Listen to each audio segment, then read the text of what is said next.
Muito bem, vamos lá, pessoal. Livro E a Vida Continua, autoria espiritual de André Luiz, psicografia do Chico. Nós vamos para o capítulo número 21, Retorno ao Passado. Antes nós vamos fazer aqui uma breve recapitulação do que nós tivemos no capítulo anterior, que é o capítulo número 20, Trama Desvendada, que traz aqui, né, foi até um pouco confuso da outra vez para a gente compreender, mas nada como uma leitura mais calma para a gente poder assimilar, né? Ernesto, em visita à sua casa, né, a antiga casa que ele tinha no litoral, junto com Evelina, né, eles estavam aqui nessa região aqui de São Paulo, ali no Ipiranga, depois descendo ali para o litoral para visitar ali as suas respectivas famílias. Evelina tendo a decepção de ver ali Caio, que era o seu esposo, né, envolvido agora com Vera, que era aquela com quem ele tinha uma relação paralela. Ela então bastante decepcionada, né, por ver ali o desdém do marido, o esquecimento, né, ela se sentiu bastante fragilizada.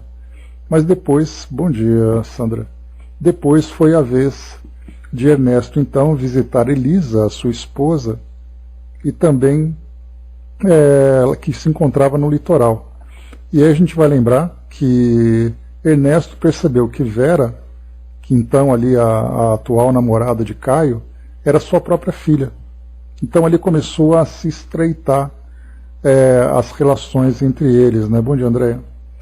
Começaram a se estreitar relações entre eles, fazendo um vínculo de suas famílias. Ernesto então foi até a sua casa, no litoral, aquela que era a sua casa, e ali então viu Elisa, a sua esposa, por quem ele tinha ali, né, um sentimento de saudade muito grande.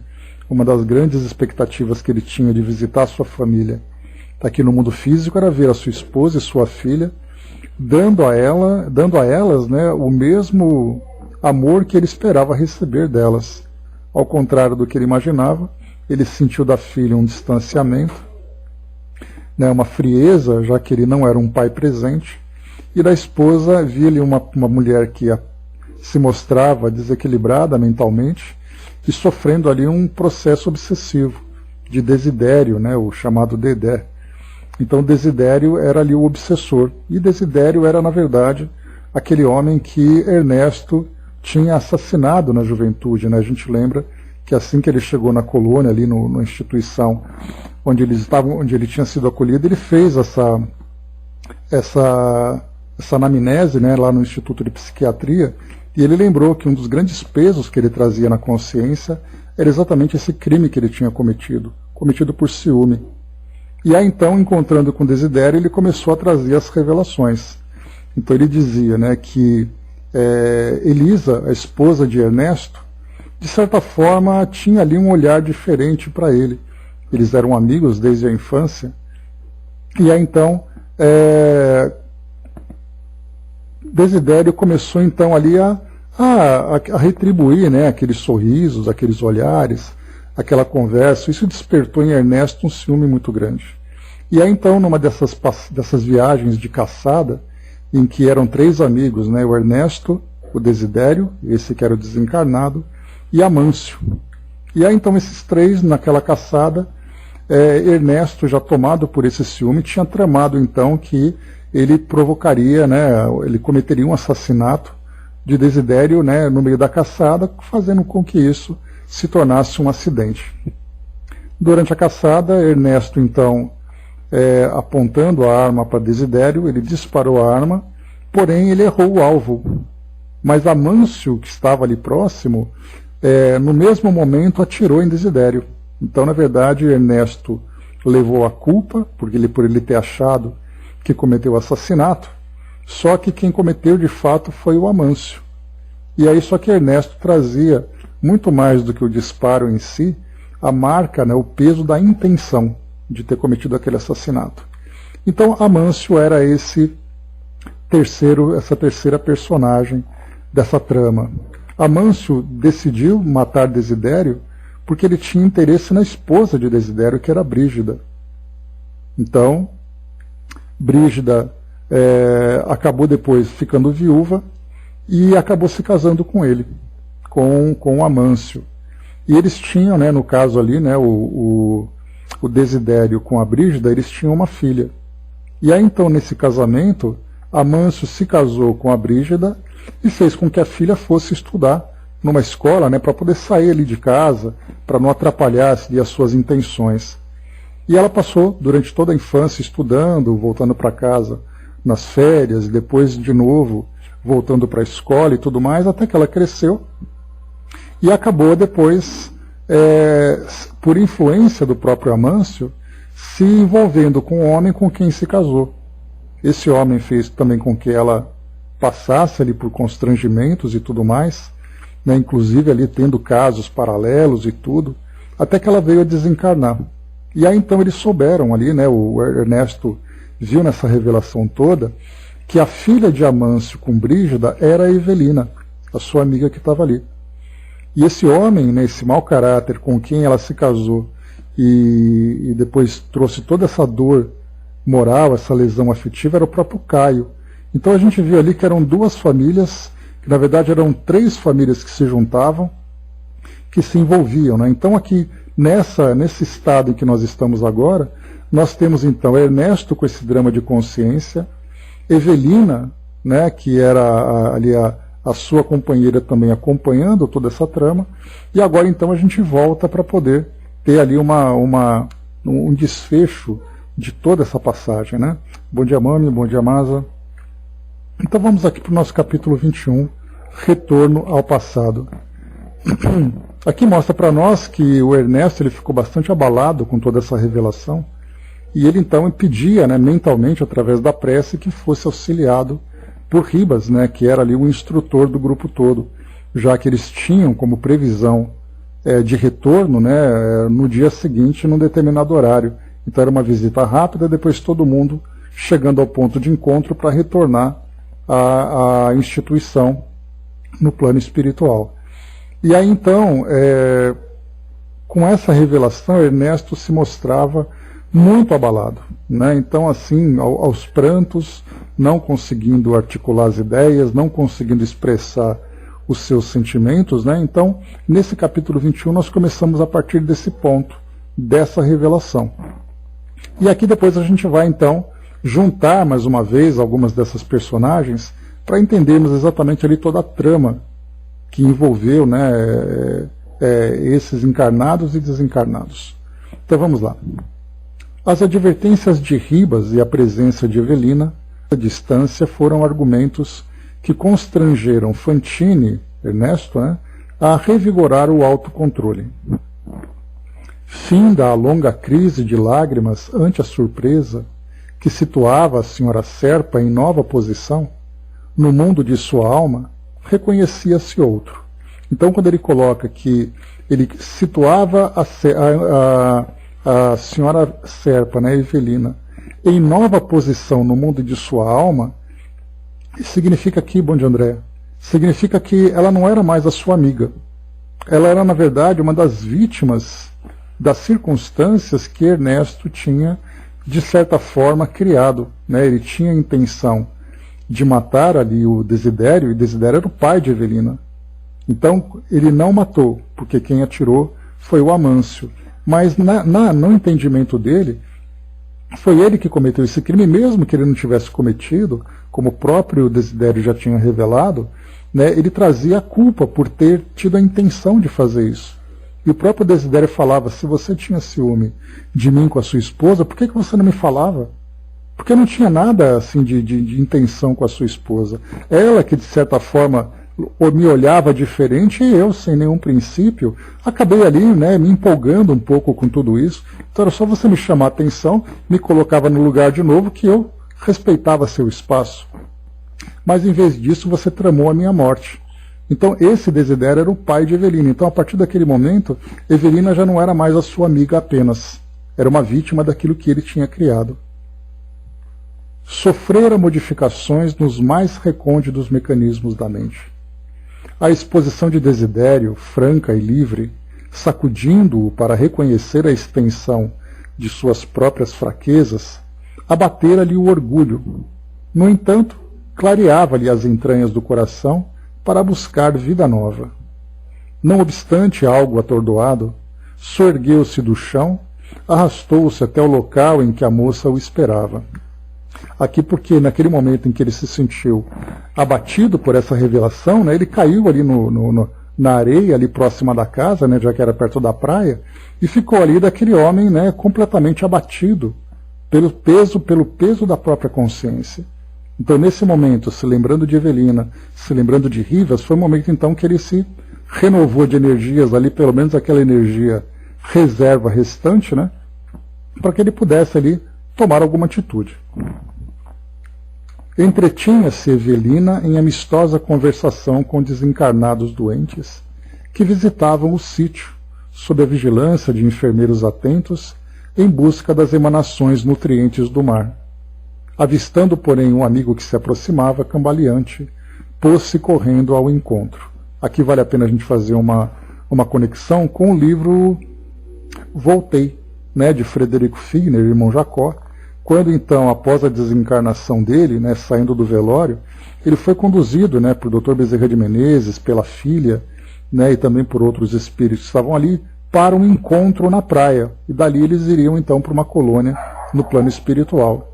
E aí foi lembrado que essa posição na praia não era apenas ali um ponto de encontro, mas era exatamente por ser um lugar onde havia energias muito poderosas da natureza que auxiliariam aqueles espíritos que estavam ali naquele processo de desencarnação, né, a se revigorarem para recomeçarem nessa adaptação à nova vida.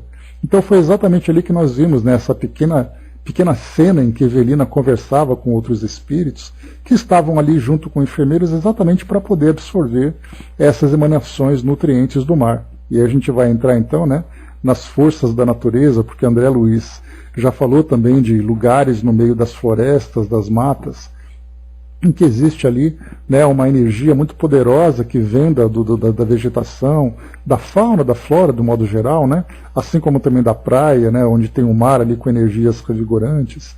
Enfim, nós estamos aprendendo a reconhecer essas energias, porque hoje no nosso mundo é muito interessante que nós vemos essas energias como uma questão de crença, como uma questão de ideias que nós alimentamos, mas sem termos uma compreensão clara, de fato, da existência dessas energias poderosas que envolvem o nosso ambiente. Né? Então, nós somos nós que andamos descalços na terra, caminhamos na praia, abraçamos árvores, né, André? Então a gente pensa assim, a energia da natureza me faz muito bem. Então a impressão que nós temos a princípio é muito mais um placebo, né? É aquele medicamento que nós tomamos sem ter efeito nenhum, mas provoca no nosso psiquismo uma alteração, do que uma convicção. Mas com o passar do tempo a gente começa a ter essa compreensão do plano espiritual, percebendo todas as energias que se encontram no planeta. Nesse caso, energias positivas, que são essas forças que nós colhemos da natureza, como energias negativas também, que são essas mesmas forças provocadas por esses ambientes degradados, como também pela própria força mental dos habitantes do nosso planeta. Né? Então, só um parêntese para a gente poder ilustrar esse parágrafo aqui que foi trazido para nós, então. Evelina, junto com esse grupo, conversando com esses espíritos ali, então, naquela conversação amistosa, agradável, né? Cada um contando um pouco da sua história, ela viu, então, Ernesto vindo cambaleante, foi ao seu encontro correndo. «Ó Ernesto, por que fatigado assim?»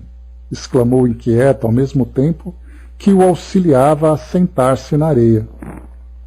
Ele não relutou em recolher-lhe o apoio e, tão logo a viu acomodar-se rente, colocou a cabeça entre as mãos num gesto de quem sentia dificuldade para carregar o pensamento em fogo e tartamudeou chorando. «Ah, Evelina, Evelina, concordo agora em que somos dos mortos que não tiveram as orações dos vivos. Ai de mim, os corações que eu mais amava se fecharam para sempre com a pedra que de certo me selou os restos físicos. Torno de minha casa como um réprobo. Oh, meu Deus, meu Deus!» Então ele vai lembrando aqui, porque ambos, né, tanto ela, Evelina, como o Ernesto, pelo menos daqueles a quem eles criavam grandes expectativas afetivas, foram completamente esquecidos, e quando lembrados, lembrados com desprezo. E por isso ele coloca aqui exatamente, né, que os corações que eu mais amava se fecharam para sempre, com a pedra que de certo selou os restos físicos. Né, então uma imagem dramática que ele traz para nós para simbolizar ali, né, a dor que ele sentia naquele momento. Empenhou-se a companheira a reconfortá-lo, rememorando sua própria experiência de horas antes. Mas o desolado amigo contraditou em profundo abatimento. Não, não, você foi vítima de ingratidão, ao passo que recebia a condenação que mereci. Você ganhou um insulto, a mim coube o castigo. Aqui nós vamos então identificar dois tipos de espíritos. Daquilo que nós observamos na história de Evelina, ela era um espírito muito tranquilo, muito calmo, que acabou depois sendo vítima de uma trama que ela não teve responsabilidade. Ela foi ali traída pelo marido, sofreu aquela doença, aquele aborto que provocou nela uma dor muito grande. O padrasto Amâncio, né, que se casou com Brígida, o padrasto que também ali, de certa forma, a afastou para que ele pudesse ali, né, construir ali as suas próprias pretensões e tudo mais. Então a gente vê nela realmente uma vítima da ingratidão, uma vítima das circunstâncias. Pelo menos para nós, até o momento, não foi revelado nada que ela tenha tido algum merecimento direto com aquelas pessoas nessa última encarnação para que ela passasse por tudo aquilo. Ao passo que Ernesto, como ele coloca, recebia a condenação que merecia, porque aí sim ele construiu a sua própria desgraça, a sua própria história negativa. Você ganhou um insulto, a mim coube o castigo. Então vamos lá. Ernesto ansiava arrebentar-se em notícias do sucedido, confiar-lhe as revelações que passara a senhorear. Todavia escasseavam-lhe as forças, apenas o pranto a deslizar-lhe em ondas. Né? E aqui a gente vai vendo também a grande tortura moral que ele vai sofrendo daquilo que ele descobriu, do desprezo, da culpa, da história que ele mesmo criou. Né?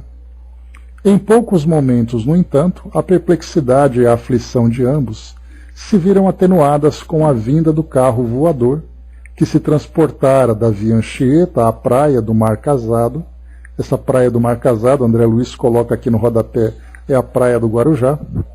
Para quem é daqui de São Paulo conhece essa praia, onde se achavam a fim de conduzi-los a São Paulo. Então aqui mesmo, mais uma vez, André Luiz traz uma menção a esse carro voador, né, que é esse transporte para fazer com que os espíritos então se desloquem a essas distâncias, principalmente esses espíritos que ainda não têm condições, né, de ter esse domínio sobre as faculdades do espírito, de se deslocarem no plano espiritual. Como Kardec lembra, né, e os espíritos trouxeram como instrução para ele, se deslocam com a força do pensamento. Então, nesse caso aqui, são espíritos que ainda precisam desse auxílio, e aqui a gente lembra também que esse é um tema bastante discutido no meio espírita, né, entre aqueles, né, que não estudam nada além de Kardec e aqueles que estudam Kardec, e também André Luiz vê a possibilidade desse recurso. Né, mas enquanto nós discutimos aqui, né, o sexo dos anjos, os espíritos do outro lado estão dando risada, vendo aqui as nossas tantas dúvidas. Mas vamos lá. E como um espírito me diz uma vez, não se preocupa com isso, que quando você chegar aqui você vai saber. Então, vamos em frente. Ribas escutara as súplicas do pupilo torturado e expedira ordens de caráter urgente para que os dois tutelados do Instituto de Proteção, lembrando aqui que o nome da colônia onde os dois se encontravam era Instituto de Proteção, né? Que era um instituto que era era um instituto temporário, né, de paragem temporária, para que eles depois pudessem ali se destinar às colônias definitivas, né, onde, como André Luiz lembra, né, eles teriam então ali o título de cidadãos daquela colônia. Então, dois tutelados do Instituto de Proteção obtivessem imediata cobertura. Os dois ali, né, com muitos abalos, né, e a gente vai lembrar também que o grupo que veio aqui para o nosso ambiente físico, era um grupo de, não apenas os dois, mas outros espíritos também. E aqui, claro, a gente não tem, né, nenhum relato, já que não é o foco aqui da nossa história, sobre as experiências que cada um vivenciou. Né, cada espírito desse grupo, cada um ali visitando a sua família, cada um visitando ali os seus interesses. Então ali nós teríamos alguns que viriam numa condição mais feliz, outros numa condição mais torturada, como foi o caso do Ernesto, outros mais decepcionados, como foi o caso de Evelina. Então cada um ali tendo a sua própria história, né, que infelizmente ainda é uma tônica aqui do nosso mundo, né, essas decepções, já que a relação entre mundo físico e mundo espiritual não é uma relação tão positiva para nós. Né? Então existe ali aquela saudade torturante daquele que fica, por ignorar o mundo físico, né? Por ignorar o mundo espiritual. Há aqueles que desencarnam sem estarem conformados com essa alteração de ambiente, sem compreenderem as mudanças que acontecem. Então existe uma relação ainda difícil, né, no mundo de provas e expiações entre os dois mundos. Evelina escorou o companheiro e instalou-se no veículo que se alçou a grande altura. Por mais que tentasse palestra, não colhia dele senão monossílabos. Fantine silenciara, evidenciando, porém, através do olhar triste e esgazeado, o vulcão de sentimentos contraditórios que lhe explodia no peito. Alguns minutos de voo, e, atendendo-se a instruções de Ribas, foram os dois viajores internados, olha que interessante, foram os dois viajores internados em departamento de repouso em uma das casas espíritas cristãs, que honorificam a vida paulistana, onde Ernesto começou a receber os cuidados precisos a fim de desvencilhar-se do trauma de que fora acometido. Ou seja, eles foram levados aqui num posto de socorro de um centro espírita, onde ali os trabalhos eram feitos, né, especialmente os trabalhos junto aos desencarnados, que tinham, né, toda aquela proteção da instituição, enquanto nós encarnados trabalhamos, né, com a nossa agenda de horário de abertura e horário de conclusão dos trabalhos, e depois então, né, pega a chave, tranca a porta, cada um vai para a sua casa. No plano espiritual o trabalho vai continuando ali, né, de uma forma intensa, né, de uma forma contínua. Eles foram para lá, e Ernesto, ali, que era o mais abalado do grupo, acabou depois sendo beneficiado com esses cuidados, né, da fluidoterapia, né, dos medicamentos que ele tanto precisava. Fabi colocou, né, eu fico pensando nos mecanismos da vida que reúne as pessoas, em como a gente bagunça os planos existenciais. Né? Então, existe realmente ali, né, a lei de causa e efeito, embora ela seja geral para todos os espíritos, ela trabalha de uma forma muito mais impactante, né, para nós de mundos ainda nesse processo de desenvolvimento. Porque nos planos mais elevados, essa lei também é imperativa, mas pelo fato dos espíritos estarem mais harmonizados e terem uma maior compreensão sobre esse mecanismo, eles vivem trabalhando em favor da lei. Enquanto nós, aqui no plano de provas e expiações, nós provocamos essas contrariedades exatamente porque nós trabalhamos contra essa lei. Portanto, ela não vem, é exatamente aquela ideia que eu trago para vocês de Tagore, né, que ele diz assim, que a vida conduz aquele que o aceita e arrasta aquele que o nega. Então, nos planos elevados, a vida vai conduzindo os espíritos simplesmente pela docilidade, pela aceitação e compreensão. Enquanto que nós aqui trazemos uma resistência muito grande e, portanto, nós somos arrastados exatamente através de provas e expiações bastante contundentes. Né? Então, a gente vê assim que é um processo de transformação. E aquele pensamento, disciplina é liberdade. Quanto mais disciplinados nós somos, maior é a tranquilidade e a liberdade que nós temos de fazer as nossas escolhas e conduzirmos nossas vidas. Quanto maior a nossa rebeldia, maior o arrastamento, porque a nossa rebeldia não impede a ação da lei de causa e efeito, mas ela age exatamente contra as nossas intenções, as nossas vontades. Por isso, nós nos machucamos muito mais. Né? Então, nós poderíamos dizer que a lei de causa e efeito, as leis de Deus, na verdade, elas são muito mais agressivas contra aqueles que resistem, agressivas no sentido de que elas vão se impor contra a nossa vontade, porque não somos nós que decidimos como essas leis vão se desenvolver. A lei não segue as nossas intenções. As leis são o que são. Então, ou nós nos ajustamos a elas, ou nós resistimos a elas. Elas vão se impor de qualquer forma. Convenientemente amparado através de recursos magnéticos, em círculo de oração, olha que interessante. Então nós vamos ver aqui no Centro Espírita, círculo de oração oferecendo recursos magnéticos para tranquilizar um espírito.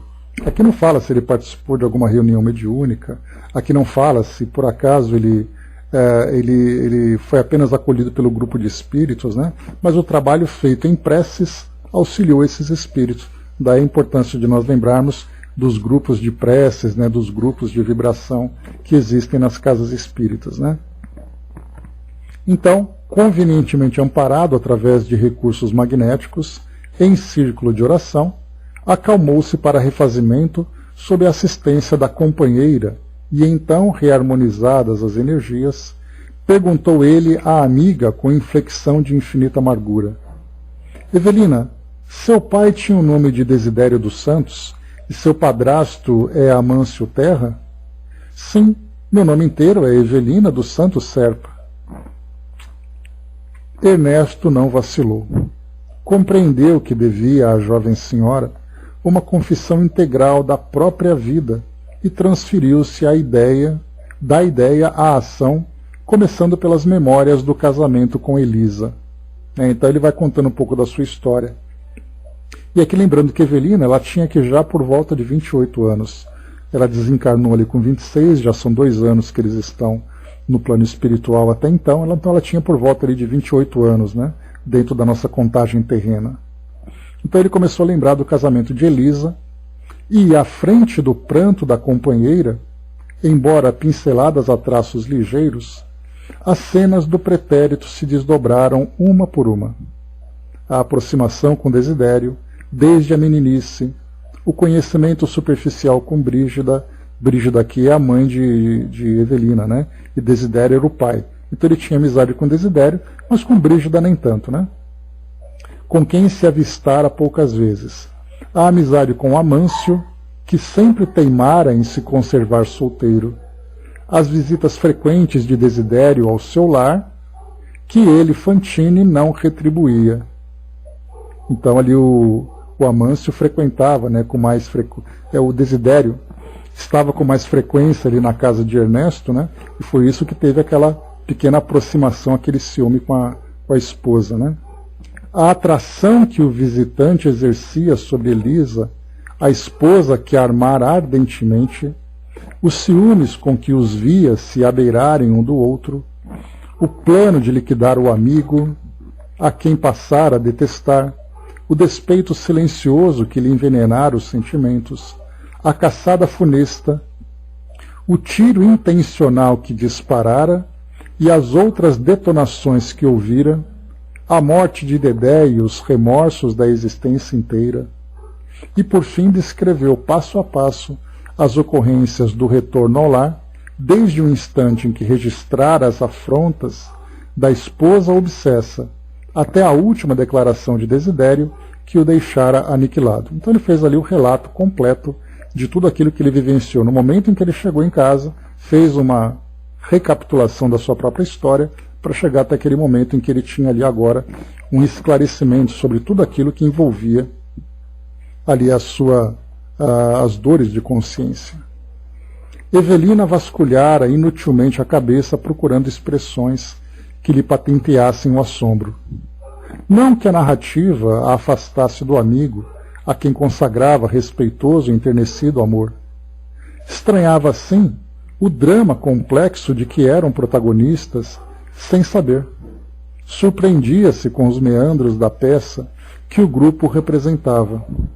A par disso, acusava-se, absorvida por extrema compaixão perante os conflitos íntimos de todos os seus aliados de tragédia familiar, sentindo-se, aliás, dentre eles, a menos atingida pela dor.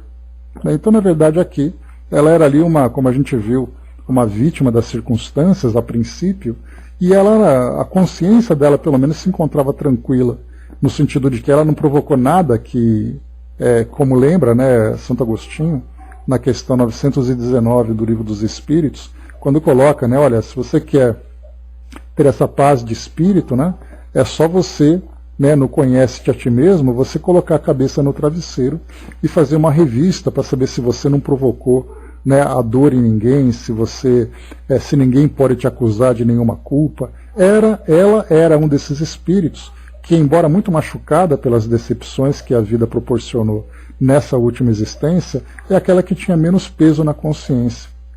Enquanto que no caso que Ernesto, quando ele colocava a cabeça no travesseiro e aquelas imagens da sua própria história começavam a se reavivar, né, na verdade aquele travesseiro se tornava para ele, né, um instrumento de tortura.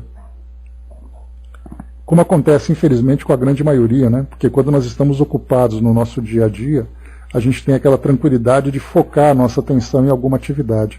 Quando nós estamos, então, no silêncio da consciência, aí, então, muitas imagens vêm e torturam nós aqui no nosso mundo encarnado, né, tantos e tantos aqui, trazendo aqui os dramas e pesos, né, que, infelizmente, ainda nos machucam. Contemplou Ernesto e chorou. Ao vê-la em silêncio, curtindo dignamente as dolorosas impressões que lhe azorragavam a alma, inquiriu ele ansioso: você também me acusa? Ó Ernesto, estimamo-nos sempre mais. Sou eu, sua irmã, quem lhe pede perdão por meu pai que tomou sua casa indevidamente. E Fantine, mais comovido: não, ele nada furtou. Protegeu a mulher e a filha que desprezei. E se falamos de escusas, sou eu quem roga tolerância para minha filha, que lhe se apossou do marido.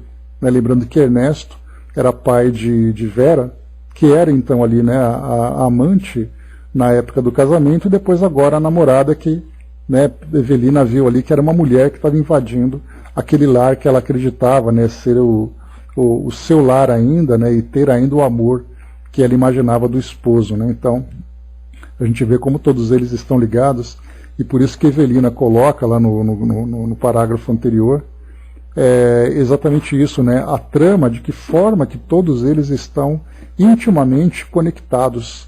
E aí a gente vai se lembrar também que nós vivemos situações no nosso dia a dia que nem sempre nós temos consciência de que uma ação nossa pode provocar um efeito naqueles que estão próximos.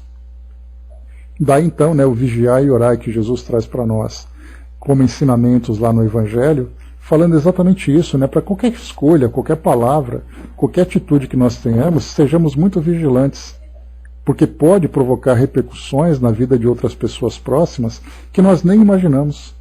E somente depois de muito tempo, né, que é como se fosse ali a teoria do caos, né, que como definição para poder ilustrar, diz assim, né, que o bater de asas de uma borboleta no Japão pode provocar uma tempestade do outro lado do mundo, né, simplesmente através da evolução dos eventos.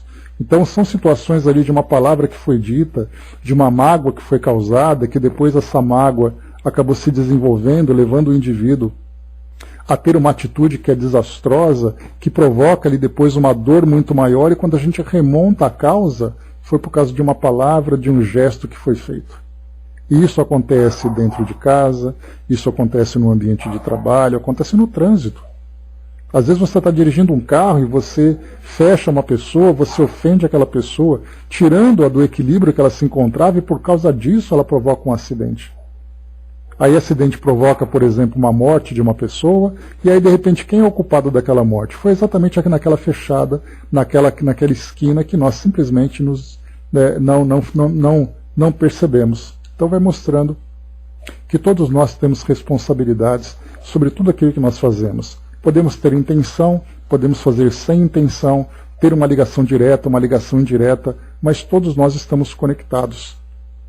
Então nossas vidas formam uma grande teia, onde cada fio se encontra com outros fios. E cada vibração que nós provocamos no fio de nossas vidas vai repercutir no fio da vida das pessoas que estão próximas. Então essa é a grande trama de nós estarmos aqui todos juntos no mundo de provas e expiações.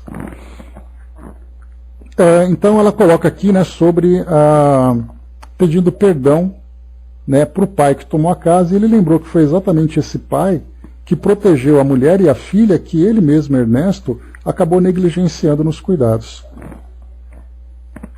Não, foi a vez da interlocutora justificar a jovem. Estou compreendendo que Vera chegou ao meu caminho por benfeitora. Ela propiciou a Caio a segurança que não lhe pude dar.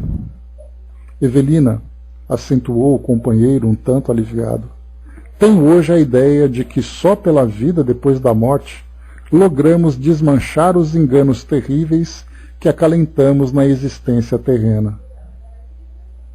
Ela aprovou e mantiveram-se em doce tete-a-tete, quando, por fim, Ernesto conseguiu conciliar o sono, dando-lhe oportunidade para retirar-se em busca de ligeiro descanso. E amanhecia aqui o dia. Essa colocação dele também é interessante, quando ele diz: tenho hoje a ideia de que só pela vida depois da morte logramos desmanchar os enganos terríveis que acalentamos na existência terrena. Ou seja, aquilo que nós provocamos na nossa vida, o que ele coloca como algo, uma explicação que diz que no mundo espiritual nós temos oportunidade, podemos não, né? Temos oportunidades de desmanchar tudo aquilo que nós criamos aqui na existência física. Por nossa vez, a gente vai perceber que muitas das situações que nós vivenciamos só serão reparadas na vida espiritual. Ou seja, teremos que esperar até lá. E isso para nós é uma grande tortura. Então nós temos essa ideia do orar e vigiar mais uma vez, de que se nós não provocamos desarmonias aqui na nossa jornada, não temos a preocupação de esperarmos o outro lado para que as coisas aconteçam, para que as coisas se modifiquem. Para aqueles que provocam agora, terão que esperar muito tempo carregando essas pedras, né, que tanto machucam. Então, muitas situações somente no plano espiritual podem ser resolvidas. Angelina lembrou de todas as provas, as mais penosas são as que afetam o coração. Né? Então, se a gente vê que as dores morais são aquelas que não têm remédio. Não tem remédio químico, não tem cirurgia. É somente através de um processo interno muito difícil, começando pelo auto-perdão, depois chegando no perdão e depois nas ações que vão modificar aquele quadro. Né? Então, é realmente algo muito difícil. O dia, então, amanhecia. O horário estabelecido para a volta, no horário estabelecido para a volta, o veículo recolheu-os de retorno. A senhora Serpa, lembrando que eles estavam no centro espírita, mas o veículo que os transportaria de volta para o Instituto de Proteção chegaria naquele horário previsto. Né? A senhora Serpa ardia em desejos de rever o pai, que era o desidério, né, que era o obsessor. No entanto, o amigo julgava prudente não viesse a fazê-lo sem maior preparação. Isso porque a gente vai lembrar que Desidério se encontrava absolutamente cristalizado nessa ideia da obsessão, da vingança. Então a presença da filha provocaria nele e nela mesma, né, um abalo que poderia ali trazer para nós, né, um atraso nesse processo que eles estão tentando resolver. Então, nesse momento, não basta apenas ali um espírito bem intencionado ir ao encontro de outro espírito que se encontra nessa condição de desequilíbrio, sem o preparo, porque isso seria absolutamente ineficaz. Poderia até provocar um efeito contrário, trazendo ali um agravamento maior. Ambos se reconheciam melhorados, quase refeitos. Tanto assim que, em viagem, qual ocorria com os demais passageiros, debatiam temas fundamentais da existência, quais sejam o amor, a reencarnação, o lar, o imperativo do sofrimento. Então, enquanto o veículo se deslocava, as conversas ali começavam agora a ser mais amenas, mas entrando agora nesses temas fundamentais da existência, como ele coloca para nós aqui. Reinstalados na estância em que se domiciliavam, continuaram sonhando o futuro. Juntos conversavam, juntos planejavam. Não seria mais que desejável o renascimento de Túlio entre Caio e Vera, cujo matrimônio lhes competia a favorecer? Pois é, como se não bastasse ainda, né? Assassinatos, traições e outras situações dolorosas entre eles, ainda temos o Túlio, que era aquele jovem, né, que acabou tentando o suicídio e depois foi assassinado exatamente por Caio, que era ali um dos pontos centrais também dessa trama toda. Então, como ajudar Túlio no renascimento dele? Será que colocando Túlio junto com Caio e Vera, esse casal jovem, não seria ali a aproximação de espíritos? Lembrando que Túlio tinha sido assassinado pelo próprio Caio, né? Generosa lembrava-se Evelina do pai sofredor e acentuava que, se pudesse e se as circunstâncias permitissem, estimaria trabalhar igualmente para que o genitor revoltado aceitasse a reencarnação a fim de esquecer. E aqui nós vamos encontrar mais uma vez o processo de reencarnação como um importante processo terapêutico, recurso terapêutico. Então muitos espíritos, no caso, por exemplo, do Desidério, que era um obsessor e que se encontrava muito endurecido nessa ideia de vingança, a reencarnação poderia ser para ele o melhor remédio, porque viria o esquecimento do passado, embora o esquecimento não tirasse as impressões que ele trazia ainda, né, de antipatia, de injustiçado e tudo mais, esse esquecimento seria para ele providencial. Para muitos espíritos, uma encarnação apenas não basta, né? Mas já é o início. Para outros, conseguem se resolver no plano espiritual. Mas para outros, né, já colocar de volta aqui no plano físico, através da reencarnação, já é o começo de um processo importante. Ela e Fantine maravilhavam-se agora de como queriam tempo e mais tempo para os entes amados no mundo. Orariam por eles, suplicariam a Deus que lhes prolongasse a existência no mundo físico, orariam por eles, suplicariam a Deus lhe prolongasse a existência no mundo físico, no interesse da equipe familiar e deles mesmos, né? Então, lembrando aqui, né, a colocação para nós aqui dos nossos amigos, né? Então a gente vê realmente, né, a reencarnação, para nós, né, do lado de cá, é apenas aquela criança que nasce. Mas do lado de lá, a pergunta é, por que essa criança está nascendo?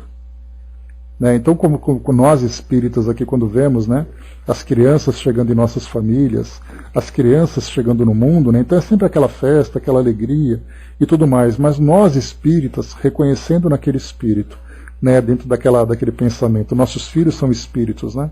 Então nós vemos naqueles espíritos reencarnando uma programação reencarnatória, que a gente sempre espera, né, que sejam bem-sucedidos, que seja uma jornada plena de alegrias, de conquistas e tudo mais.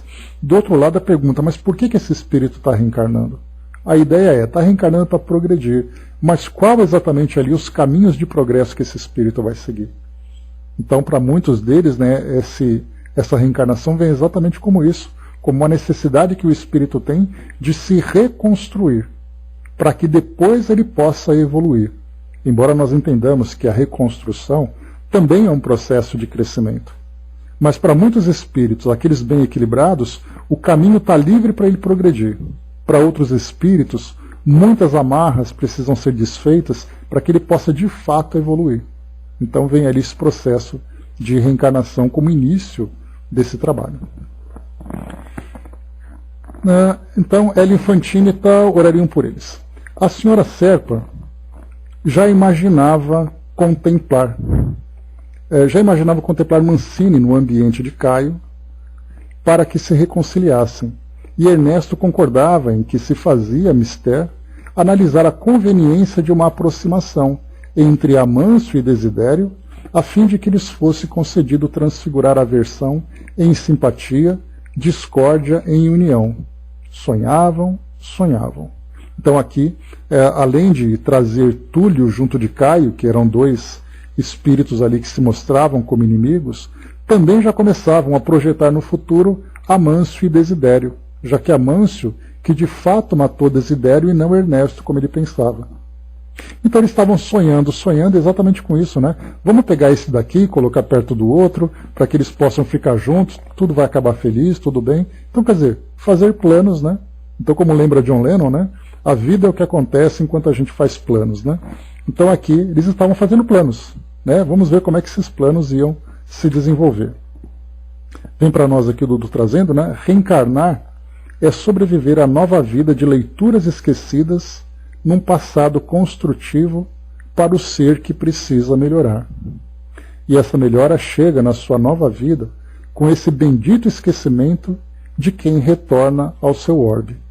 Né? Então esse esquecimento do passado para nós, basta se a gente tem alguma curiosidade para entender como é esse esquecimento do passado, basta nós lembrarmos da nossa própria história. Né?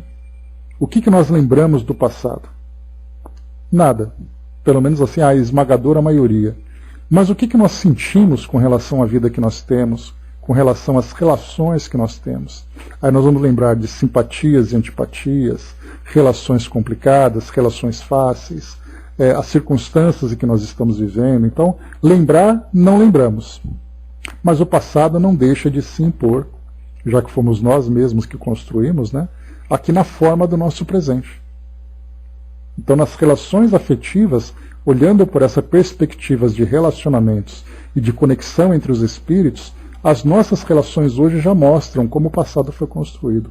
Por que gostamos mais de uns, por que não gostamos dos outros, por que uns gostam, outros desgostam.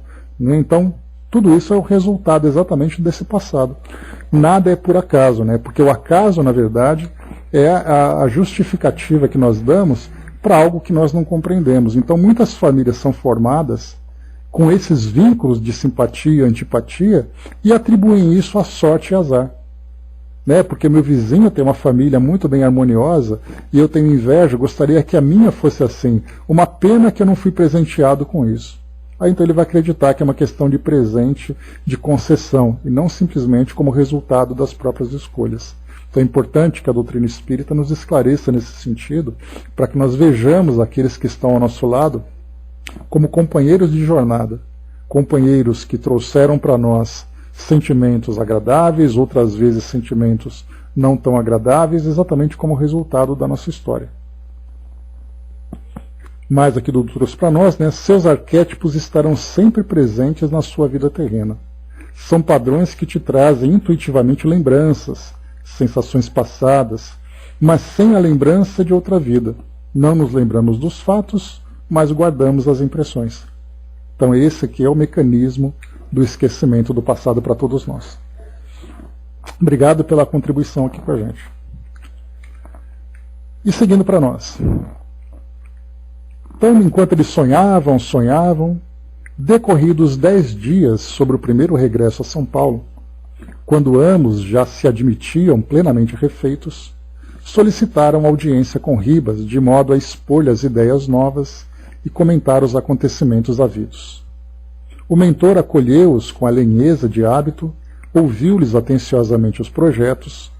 Entretanto, com a surpresa para os dois visitantes, sintetizou as respostas que ambos preferiam fossem mais longas. Aqui nós vamos encontrar algo interessante também, que na empolgação de querer resolver o passado, né, nós temos Ernesto e Evelina ali conversando, projetando, tendo ideias e tudo mais, e aí então que entra a sabedoria dos orientadores do plano espiritual, que eles sim saberão exatamente apontar quais são exatamente os caminhos que cada espírito poderá trilhar.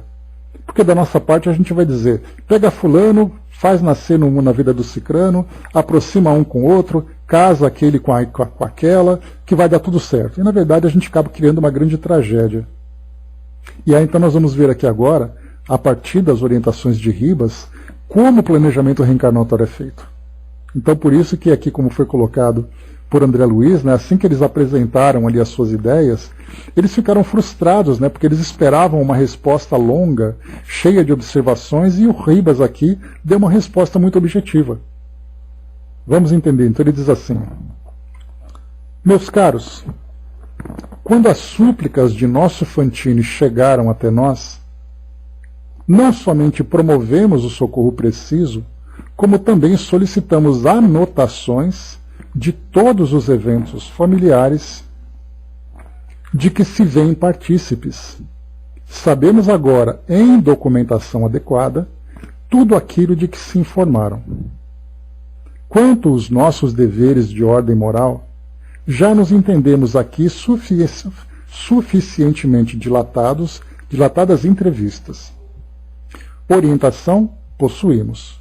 como é fácil entender, alcançamos a faixa da ação plena do trabalho espiritual, que vocês, aliás, reclamaram por reiteradas vezes. Ou seja, enquanto eles estavam fazendo planos, os trabalhadores do plano espiritual estavam ali pesquisando, documentando, observando detalhes, sem aquela visão passional dos fatos, porque quando nós olhamos, no caso deles, eles estão diretamente envolvidos emocionalmente, como causa ou efeito da situação. Enquanto que os trabalhadores do plano espiritual analisam friamente no sentido de muito mais com a razão do que com a emoção, mas colocando, claro, todo o amor no planejamento para que aqueles espíritos possam ser beneficiados. Só avançando um pouco mais, já leio aqui a mensagem que chegou para nós. Será justo continuar agindo em favor dos nossos? Indagou Ernesto no sincero propósito de acertar. Então ele perguntou, será justo continuar agindo? E ele responde, o Ribas, obrigação, meu amigo.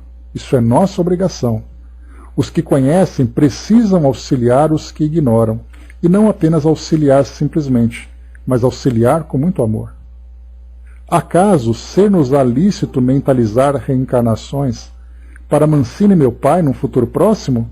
Abalançou a dizer Evelina tímida. Como não, minha filha? Para isso, contudo, é indispensável estabelecer dados concretos, com planejamento exato. Então ela estava pensando na reencarnação do Desidério, Sem dúvida somos uma família só perante a divina providência, e estamos todos interligados com o dever da assistência mútua. A evolução é a nossa lenta caminhada de retorno para Deus. Os que mais amam vão à frente, traçando caminho aos seus irmãos. Estimaríamos alguma indicação, algum conselho para começar, aventou Fantino, evidenciando a preocupação de quem não desejava ser importuno. O orientador resumiu: estamos com esclarecimentos de 10 dias passados. Enviarei observador imparcial ainda hoje a São Paulo para conhecer as condições gerais dos irmãos implicados no assunto, ao passo que vocês dois, amanhã mesmo, poderão visitar o sul paulista, buscando o necessário contato com os familiares que ainda não puderam rever. De volta, amanhã à noite, estaremos em estudos produtivos, de vez que disporemos de elementos esclarecedores, atuais e concretos. Então, olha só o cuidado para analisar cada um dos detalhes que vão ali fazer parte do planejamento reencarnatório. O entendimento foi encerrado. No dia seguinte, em condução regular da cidade espiritual para o mundo físico, os dois amigos atingiram a cidade em cujos arredores Amâncio edificara um ninho doméstico. Seguida por ele, que se fizera irmão e benfeitor inseparável, Evelina transpôs os umbrais da antiga residência. E foi um doce voltar aos dias da meninice. Parecia-lhe estar regressando sequiosa de afeto ao domicílio solarengo, como nos tempos da juventude quando se abriam as férias escolares. Além, o pomar farto. Aqui, a porteira vestida de trepadeiras silvestres. Mais alguns passos, o pátio enorme espraiando-se na direção dos largos terreiros de tratamento de café. Apoiando-se no braço do amigo, a moça caminhou até a porta de entrada sob o império das reminiscências que lhe senhoravam a alma. Atravessou-a com o enternecimento de quem penetra um local profundamente sagrado ao coração. O mesmo ambiente revestido de paz, a sala de visitas com o velho mobiliário que lhe falava tão alto à lembrança, o relógio de parede que a genitora se orgulhava de haver recebido dos avós, os tapetes em peles de bracaiás que Amâncio abatera nos seus áureos tempos de caçador, quando de várias incursões em Mato Grosso. O lustre de 5 lâmpadas a penderem do teto e o piano em que tantas vezes acompanhara extasiada os ágeis dedos maternos nas interpretações de Chopin. Uma surpresa banhou-a de júbilo. Na parte superior do instrumento, ao lado de esquecidas composições musicais, jazia uma foto que a retratava na juventude, e junto a essa recordação de família, uma rosa desbotada lhe comunicava a ternura materna. A moça correu para a varanda lateral, em que Amâncio e a esposa costumavam descansar após as refeições, e ali os encontrou em serena palestra, cada qual em sua poltrona. Então, dominada por indizível emoção, ajoelhou-se diante da genitora, em cujo rosto descobria mais rugas, emolduradas por mais amplas faixas de cabelos brancos, e depondo a cabeça em seus joelhos, chorou convulsivamente como o fazia nas contrariedades e caprichos da infância. Dona Brígida não lhe registrou a presença, em sentido direto. Entretanto, parou o olhar cismarento no arvoredo próximo, sentindo de súbito intraduzíveis saudades da filha. Represavam-se-lhe lágrimas que não chegavam a cair. Que vontade de rever minha querida filha! E esta, que lhe captava os pensamentos, respondia: Mamãe, mãezinha, estou aqui. Escoados alguns minutos de silêncio, o dono da casa, que ainda se achava, sob a curiosa observação de Ernesto, a examinar nele os estragos do tempo, endereçou expressivo olhar à companheira e indagou: Por que parou a conversa, meu bem? Pensando em quê? Carregava-se-lhe a voz da gentileza característica do homem que não se permite deteriorar a devoção pela mulher depois do casamento, surpreendendo Fantine pela delicadeza com que se lhe vazava. Não sei explicar, Amâncio, anotou Brígida, mas venho sentindo imensas saudades de nossa filha. 2 anos de ausência. E mais concentrada, por que haveria de partir assim tão cedo? Tolinha, objetou o marido com um admirável desvelo, o irremediável pede esquecimento. O passado não volta. Creio, porém, que haverá outra vida, na qual se encontrarão os que muito se amaram neste mundo. Os filósofos dizem isso, mas os homens práticos afirmam, e com razão, que nada se conhece dos finados, além da certidão de óbito. Nesse momento, Ernesto tateou-lhe a cabeça com uma das mãos, como a pesquisar-lhe as elucubrações e manifestas, e identificou-lhe cravadas na memória cenas vivas do assassínio de Desidério, profundamente bloqueadas nos escaninhos da mente.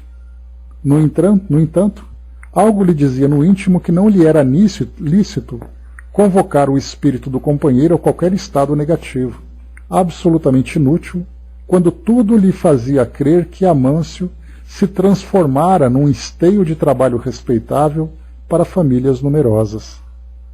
Via-o ali não somente devotado e terno para com a mulher que lhe fora vítima, porquanto era fácil adivinhar-lhe igualmente a condição de administradora estimado e digno através dos empregados tranquilos e felizes que se lhe aglomeravam em derredor da casa. Além disso, pensava por que haveria de acusá-lo se ele, Ernesto, apenas não exterminara Desidério por falta de pontaria. Perante Deus e a própria consciência, não seria tão criminoso quanto o amigo que tivera a infelicidade de atingir o alvo? Tá, pessoal, eu vou parar por aqui, porque tem aqui ainda algumas coisas que eu estou passando meio rápido, que eu queria depois voltar, para a gente poder conversar com mais calma, né? Senão vai estourar muito aqui o nosso horário. Mas aqui, essas passagens que a gente vai observando aqui nos relatos que André Luiz traz, nos chama a atenção para várias situações que nós encontramos no nosso dia a dia. Então a gente faz aqui a parte 2 no próximo encontro, para a gente poder continuar. E por nossa vez também, a gente tem aqui, né, a presença da nossa querida Ana, trazendo para nós aqui a sua carinhosa participação, e ela diz assim aqui para a gente concluir: Queridos amigos e irmãos, muita paz. Sintam-se envolvidos em muita luz, muito carinho, de todos os que amam, de todos os que os ama aqui, do plano espiritual, por vocês. Pode parecer tão difícil esperar respostas, mas precisamos lembrar os porquês que não vêm, na maioria das vezes, porque as respostas não são simples e podem levantar o véu ou nos desnudar erros que queremos refazer. Para que então querer respostas quando a vida nos pede ação no bem? Quando nos pede que sigamos que Jesus nos deixou? E principalmente por que insistir tanto em porquês, quando a nossa querida doutrina consoladora já nos mostrou que as leis de Deus são soberanamente justas, sábias e principalmente misericordiosas. Deus nos ama, irmãos, e as dores pelas quais passamos, os desafios que vivenciamos, as alegrias e as tristezas, os afetos e desafetos que chegam em nossas vidas, as atividades do cotidiano, enfim, tudo o que há são recursos da misericórdia de Deus nos convidando a amar. Vigiemos, procuremos a sintonia com o Cristo. Sim, queridos, amemos a Deus, o próximo e a nós mesmos, escolhendo atitudes generosas e amigas. E também se lembrem da mensagem do Mestre: até os fios dos nossos cabelos são contados. Aqui é uma grande escola, um hospital que seja, mas o Mestre e o médico é Jesus, e nos ama e seguirá conosco até quando soubermos amar como Ele ama, e sintamos juntos o amor de Deus por todos nós. Então, uma mensagem muito esclarecedora e muito carinhosa que a Ana nos traz para lembrar exatamente isso, né? Que quando nós falamos em lei de causa e efeito, é preciso muita confiança, né? E nós precisamos também, né, sempre seguir esse ensinamento que Jesus trouxe para nós.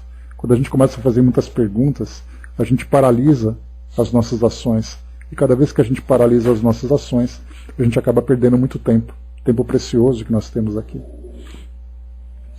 E a Angelina trouxe para nós também o Criador e sua sabedoria. Ele envia todos os seres para serem amados.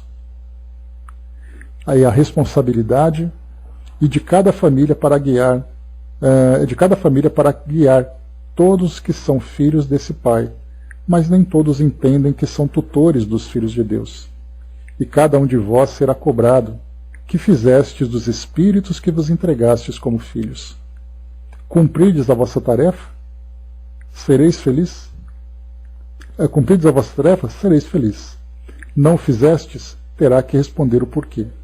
Se o espírito desvirtuou-se, ele que terá que responder. Né? Então, mensagem para nós que chega. Muito obrigado, né, nosso querido Custódio, trazendo para nós também aqui a lembrança.